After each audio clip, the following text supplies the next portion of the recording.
muchísimo. Entonces hoy sí, ese video de 1 minuto, olvídenlo, de 19 segundos, vamos a empezar de nuevo.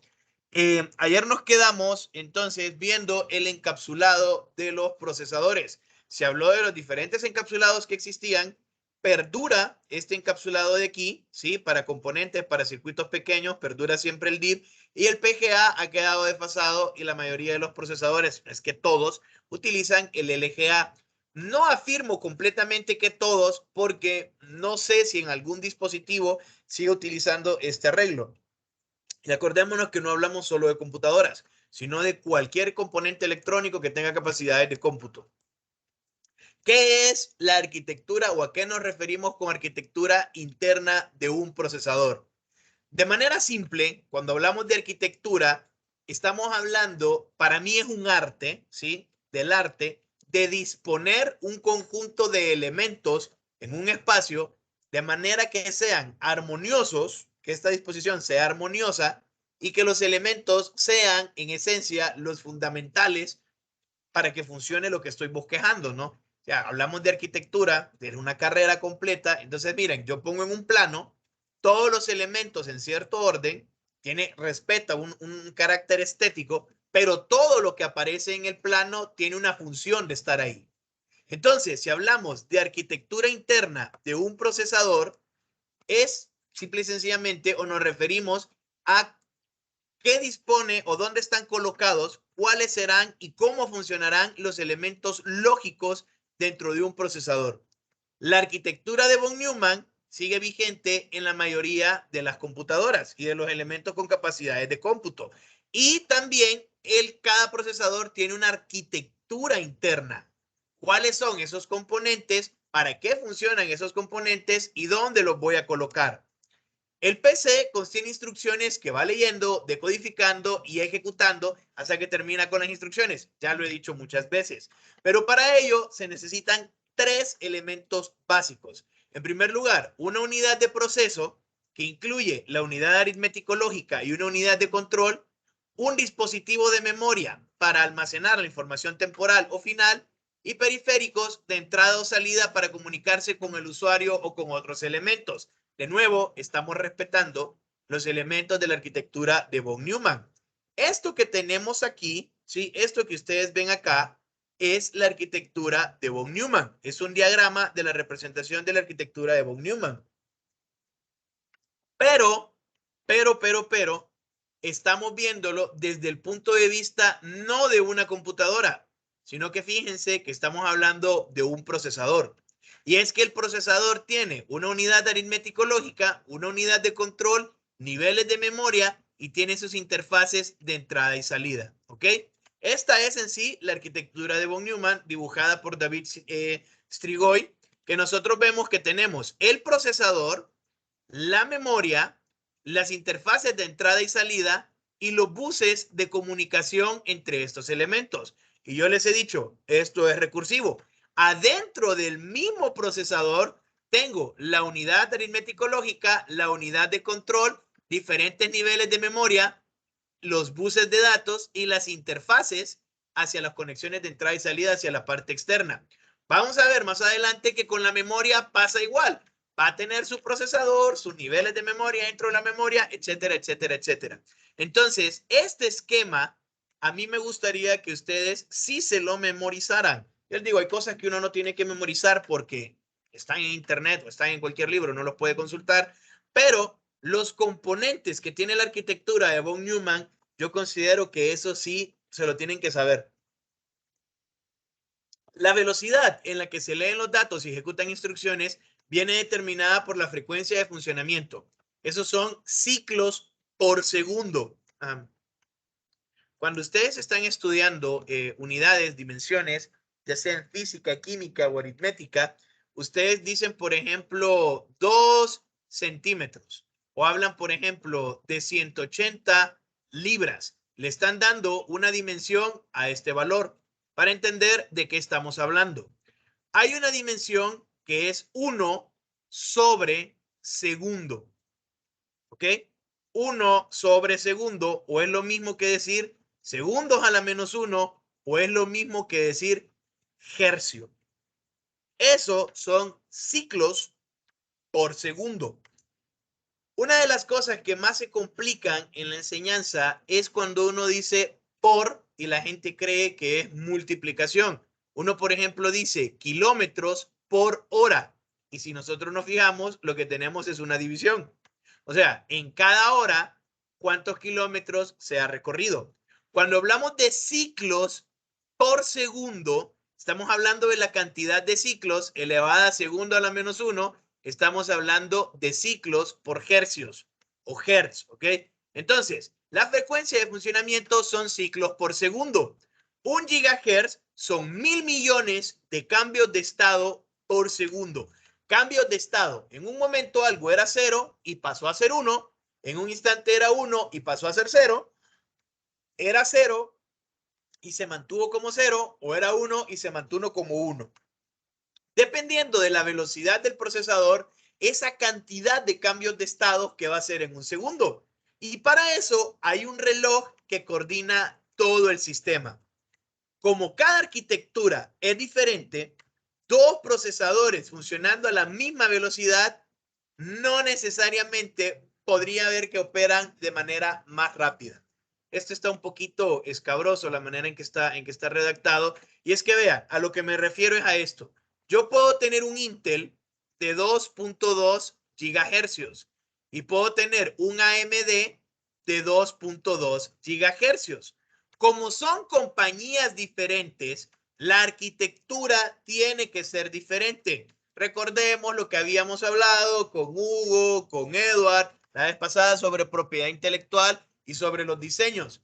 Yo quiero hacer un procesador, pero no puedo hacer un procesador igual al de la otra compañía.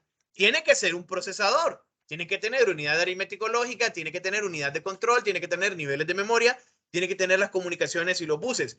Como sea, esos elementos, qué material utilicen, ya es otra cosa diferente. Entonces, vean, tengo dos procesadores, ¿sí? Ambos procesadores, aunque son de diferente marca, corren a 2.2 gigahercios. Es decir, 2.2 por 1000 millones de cambios de estado por segundo. ¿Qué es lo que pasa? Digamos que a este le pongo a sumar 2 más 2 y a este le pongo a sumar 2 más 2. Resulta que este hace esa suma en 0.002 segundos y este hace la misma suma en 0.0001 segundos. Aunque tengan la misma frecuencia, no es que uno va a ser más rápido que el otro, va a ser igual de rápido o va a ser más veloz.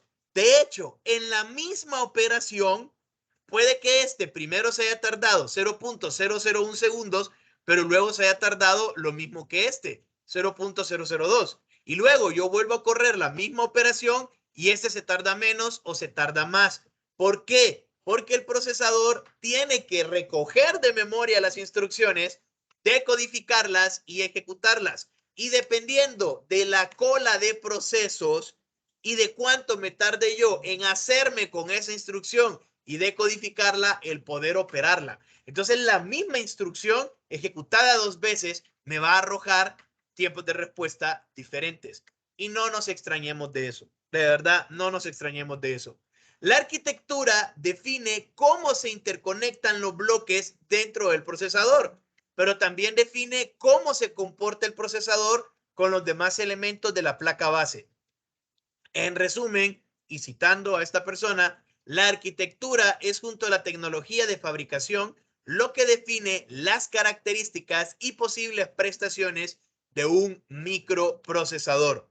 Un procesador puede ser más rápido para unos procesos que otro y de igual forma este otro puede ser más rápido en un proceso diferente. Y ahí tenemos la diferencia que hasta hace unos años se manejaba de cómo hacen las sumas los procesadores Intel y los procesadores AMD y cómo hacen las multiplicaciones los Intel y los AMD. ¿Y por qué hablo de sumas, restas? ¿Por qué hablo de aritmética? Porque es una unidad aritmético-lógica, operaciones aritméticas y operaciones de comparación. Pero yo estoy escuchando música. Hay una cantidad increíble de matemáticas y de física que se traduce al final en operaciones descritas en códigos binarios. Por eso, la primera parte de sistemas de numeración y de cómo funcionaban y de cómo aterrizábamos en códigos binarios. Por eso les mencioné ayer, Yo no puedo decir que al procesador llegan instrucciones. En realidad lo que llega es energía eléctrica. Y cuando entiendo esto, tiene sentido que el procesador se caliente y me permita colocar un disipador. Lo que pasa es que a una persona que no es del área, explíquele usted eso, se va a tardar 2 horas en que le entienda. 1 hora, tal vez, 40 minutos, tal vez. Entonces uno simplemente le dice instrucciones. Ok, no nos veamos allá, instrucciones. Pero los autores, cuando escriben o cuando redactan estos contenidos, dan por hecho que usted es consciente que esas instrucciones, si bien es cierto, es código binario, al final se traducen en impulsos eléctricos, unos y ceros. Si usted no lo sabía, ahora lo sabe. Sigamos. La arquitectura pretende organizar todos los componentes internos de un procesador. Acá lo que tenemos en pantalla es una muestra del Intel Core 2 Duo, que su arquitectura. Entonces, no lo vamos a ver a detalle para no perder tanto tiempo, pero nosotros podemos ver que hay diferentes elementos. Podemos ver el bus compartido, podemos ver los niveles de caché, el nivel L2 de caché, podemos ver la memoria, podemos ver aquí la unidad aritmético-lógica. ¿Ven? Hay una unidad aritmético-lógica, hay otra unidad aritmético-lógica, hay otra unidad aritmético-lógica. ¿Se fijan? Tenemos 3 unidades aritmético-lógicas. Luego hablamos de almacenamiento y tenemos otros componentes en esta parte de acá. Un autor, este autor, no les puse el nombre, en un artículo, él habla sobre la arquitectura del procesador Intel Core i7. Y él lo que hace es que la resume. Lo que ustedes están viendo acá es la arquitectura del procesador Core i7. Me gusta porque antes lo explicaba, creo que el periodo pasado no lo expliqué, hablando de los diferentes niveles de caché. Lo que pasa es que era algo que hablaba en memoria y después lo traje al procesador y después lo volví a quitar de memoria y lo quité de acá. Pero nosotros podemos ver procesador, procesador, procesador, procesador, procesador, ¿ok? 1, 2, 3, 4, 5, 6, 7, 8. Nos está mostrando 8 procesadores. Estos 2 procesadores comparten el nivel L2 de caché. Estos 2 procesadores tienen su propio nivel L2 de caché y se comunican entre ellos con un intercambio de memoria a través del nivel L3. Y saliendo del procesador es que nosotros ya vemos los niveles de memoria RAM. Hay diferentes niveles de caché y el procesador en sí mismo por dentro tiene varios registros que al final es memoria. Pero si ustedes ven cómo se conectan, o sea, este elemento se conecta con este de manera bidireccional, pero vean que este se conecta con este también de manera bidireccional. Pero estos de aquí es de manera unidireccional y eso es la arquitectura. ¿Qué elementos va a tener mi procesador? ¿Cómo se van a conectar? ¿Y por qué están ahí? Pensemos que el hecho que algo esté a la izquierda y no a la derecha puede ver mucho con eficiencia energética. Si no, piensen ustedes cuando están construyendo una casa. Por donde va la tubería principal, tratan de sacar todos los baños. Tratan de que si ustedes tienen, por ejemplo, 2 cuartos, aquí lo voy a hacer abajo, 2 cuartos adyacentes, ¿ok? Y la tubería va por acá, esta es una puerta de un cuarto, esta es una puerta del otro cuarto, tratan que los baños vayan pegados acá, ¿por qué? Para aprovechar los recursos y tener menos material. Otras construcciones dicen, no, vamos a poner el baño acá y el otro baño acá y las puertas, pero ¿qué es lo que pasa? Eso implica mayor gasto en material. La arquitectura, eso es lo que me permite. ¿Dónde voy a colocar los elementos? ¿Por qué los voy a colocar ahí? ¿Y cuál es la función de que ese elemento vaya? O sea, ¿necesito 2 niveles L3 de caché? No, estás desperdiciando recursos. De eso es lo que se trata la arquitectura. Ahora bien, el procesador consta de un acumulador y un contador de programa. Y hablamos de una memoria principal de 32 bytes, para lo que voy a explicar ahora. Cada instrucción ocupa un byte. Vean, tengo una memoria que dispone de 32 bytes, ¿sí? Y estoy diciendo que una instrucción ocupa un byte. Matemáticas, consecuencia lógica, puedo tener 32 instrucciones, ¿sí? ¿Por qué lo menciono? Porque acordémonos de que hablamos, cuando hablamos de aquí, el funcionamiento lógico, no solo físico, ¿ok? La arquitectura me dispone los elementos de manera física, pero también me lo va a disponer de manera lógica. Entonces, pensemos en esto. Tengo 32 bytes, ¿ok? Y cada instrucción ocupa un byte. Significa que tengo 32 instrucciones. ¿Podría tener menos y utilizar los bytes para otra cosa? No lo sé. Pero de momento me gusta pensar en eso. ¿Cuántos bytes, o sea, cuántos bits tiene un byte? Eso ustedes ya lo saben. Los 3 bits más significativos contienen el código de operación, ¿ok? Un byte son 8 bits. Me están diciendo que tengo una sucesión de 8 unos o ceros, combinación de esta. Pero estos 3, ¿ok? Los 3 más significativos, o podría decir que estos 3 son los más significativos, me da igual. Lo único que sé es que 3 de ellos son los más significativos, contienen un código de operación. Y los otros 5 hacen referencia a direcciones de memoria, excepto en algunas instrucciones. Entonces, veamos este ejemplo de acá. 1, 2, 3, 4, 5, 6, 7, 8 instrucciones. No, son 3 ceros. No hacer nada. Cargar es 001. Carga al acumulador. Almacenar es 010. Almacenar en acumulador. Sumar es 011. Sumar al acumulador. Restar, saltar, saltar si no y stop. Cuando yo les dije a ustedes en un inicio, un ejemplo, vean acá, agarrar, sumar, almacenar, ¿ven? Son operaciones atómicas. Ahora le estoy dando un sentido en código binario a esas operaciones. Aquí solo estoy hablando de 8 instrucciones, de posibles 32 que puedo tener, ¿ok? Esas son las instrucciones. Yo le voy a mandar al procesador ráfagas, ¿sí? Ráfagas de bytes, 8 bits, 8 bits, 8 bits, 8 bits, 8 bits. Le voy a mandar en realidad 1000 bits y él las va a ir dividiendo en grupos de 8 para poder decodificarlas y ejecutar lo que me está pidiendo. Eso es lo que hace el procesador. Las instrucciones son operaciones muy simples, pero con las que se construye todo. Punto y coma.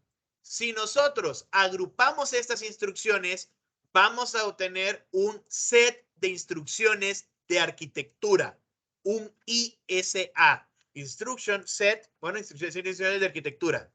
Y tenemos dos sets de instrucciones de arquitecturas muy famosos, x86 y ARM. x86 es el set de instrucciones de arquitectura de los procesadores Intel o AMD. Y ARM es el set de los procesadores Samsung, Qualcomm y Apple. Hace 3 semanas yo les pasé una noticia que decía, se instala Windows en un procesador ARM. Y ustedes dijeran, ok, pero ¿y qué? ¿Les aplaudo?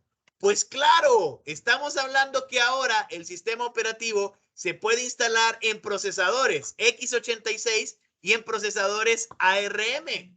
Significa entonces que yo puedo agarrar una máquina Mac y va a ser compatible instalar en ella. Puedo agarrar un Samsung y va a ser compatible instalar en ella. ¿O nunca ustedes se habían puesto a pensar por qué los programas de Mac no los puedo instalar en PC? Porque responden a set de instrucciones de arquitectura diferentes. Al final, abrir un documento es ir a cierta ubicación de memoria, abrirlo como tal o hacerme con la información, empezar a recorrer, etcétera. Eso yo lo hago con este tipo de instrucciones. Lo que pasa es que, por ejemplo, para que mientras x86 no es 000, en ARM sería 001. ¿Se acuerdan de cuando estábamos viendo sistemas de numeración y yo les indiqué a ustedes que habían muchos sistemas para pasar binarios a digitales? ¿Y por qué? Porque, hombre, una serie de procesos era x86. Perdón, estoy haciendo la analogía ahora cuando estoy demostrando que tengo dos instrucciones diferentes. Antes se miraba más este tipo de situaciones, ahora las encontramos menos. Las personas que rotean su teléfono y le cambian el sistema operativo. Entonces, era genial cuando uno venía, agarraba su Android, le daba en la nuca, se quedaba sin nada y le decía, ok, ya agarré el bootloader, ahora vamos a instalarle los gaps y vamos a instalarle la versión de Android que tengo que poner. Y uno se encontraba con esto y le decía, plataforma, ARM64, X86 o X86-64. ¿Qué es lo que pasa? Usted elegía la arquitectura incorrecta y tenía celular. Se llamaba celular. ¿Por qué? Porque una vez usted tiene una arquitectura actualmente que le permite decir, agarrar de la memoria de la micro SD y comenzar a instalar y hace el proceso de instalación porque reconoce esas instrucciones.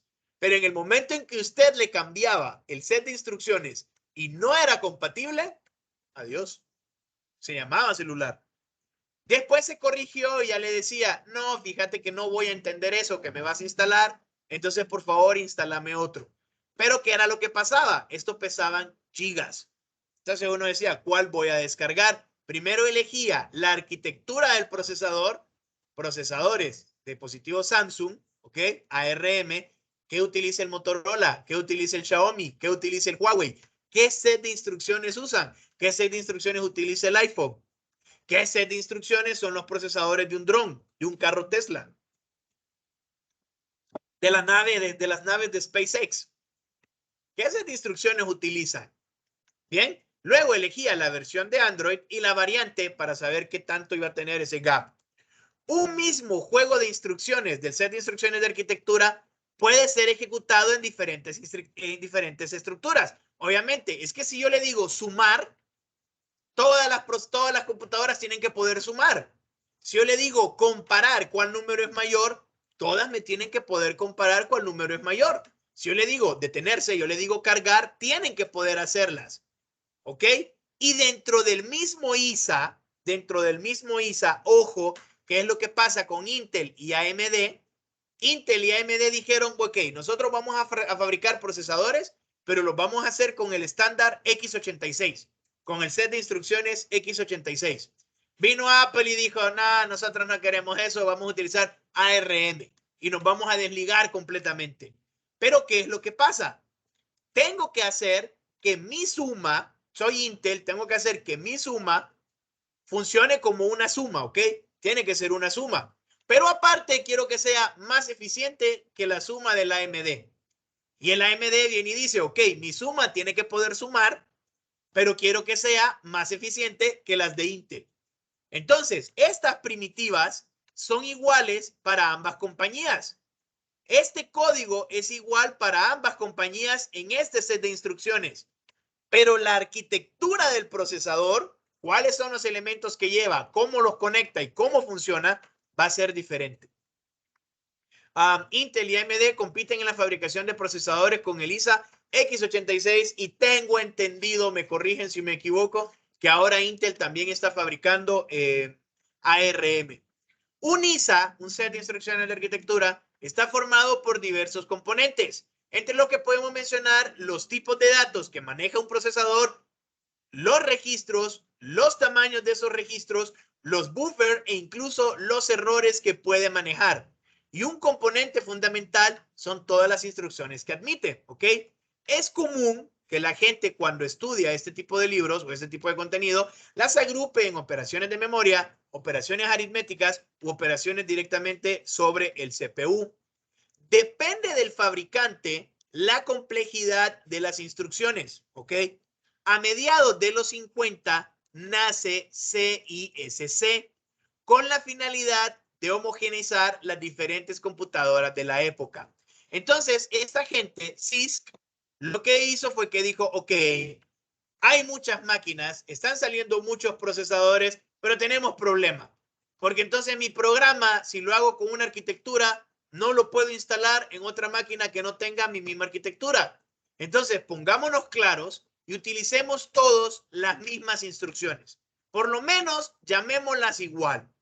Si usted quiere hacer una multiplicación con un ciclo for y con todo lo que quiera y haciendo sumas acumulativas, hágalo. Si usted quiere hacer una multiplicación utilizando un microprocesador para multiplicar, hágalo. Pero por favor, que todos se llamen multiplicar. Entonces, se pusieron de acuerdo y crearon ese estándar. CISC se encargó de esto en los 50s. En la época de los 70s, vino un grupo de personas y dijeron, vamos a armar nuestra propia compañía, nuestro propio consorcio, nos vamos a llamar RISC.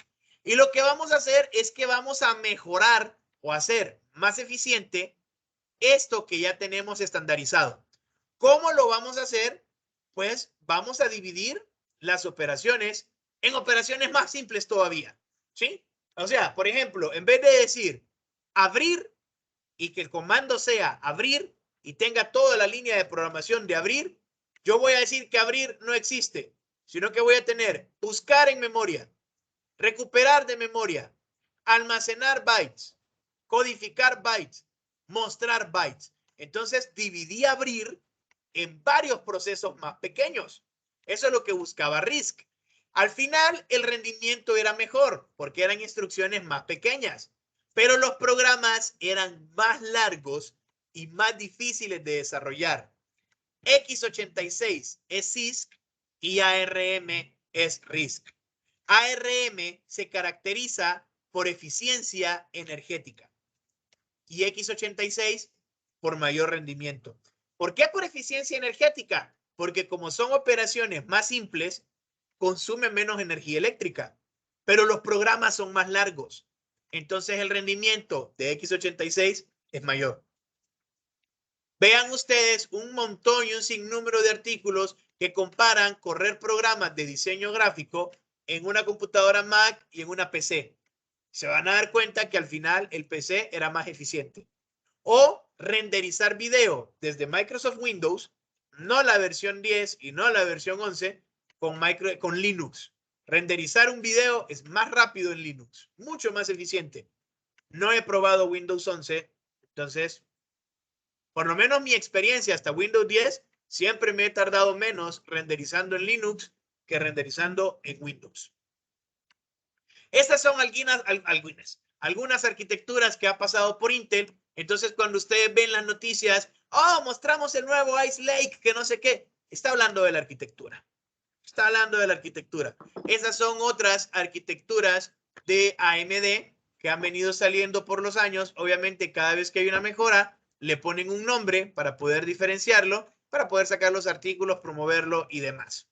¿Qué me interesa también que aprendamos? El procesador no solo tiene frecuencia, no solo tiene una arquitectura, no solo tiene una marca, sino que tiene un encapsulado que responde a un zócalo o a un socket. Es que el encapsulado puede ser LGA, pero la disposición de los pines o para qué sirve cada uno de los pines va a ser diferente.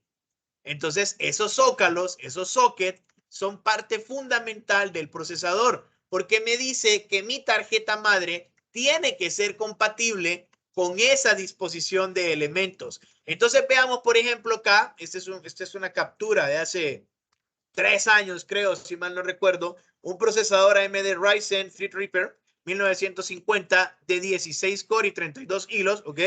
Para una computadora, bla, bla, no me interesa. Lo que me interesa de este procesador es algo bien particular. Y yo se los mencioné ayer. La mayoría de la gente piensa que los procesadores son cuadrados.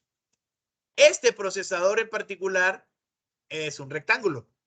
Entonces, no se extrañen que la placa madre, el socket o donde se conecta, también sea un rectángulo. Este procesador de acá, un Intel i9, ¿sí? No lo voy a poder conectar nunca en esta placa base. No voy a poder. No va a haber forma de que lo haga. Pero tampoco voy a venir a conectar este procesador de acá en esta placa madre que está hecha para este tipo de procesadores. Bien, estaba viendo esto y me acordé de algo que les quería enseñar y lo acabo de olvidar. Demonios. No recuerdo qué era. Refrigeración del procesador. Déjenme ver, hablando de refrigeración. Luego hablamos de los 64 bits, fabricación y procesadores cuánticos y procesadores neuromórficos. Ok, voy a quedarme acá porque ha sido un tema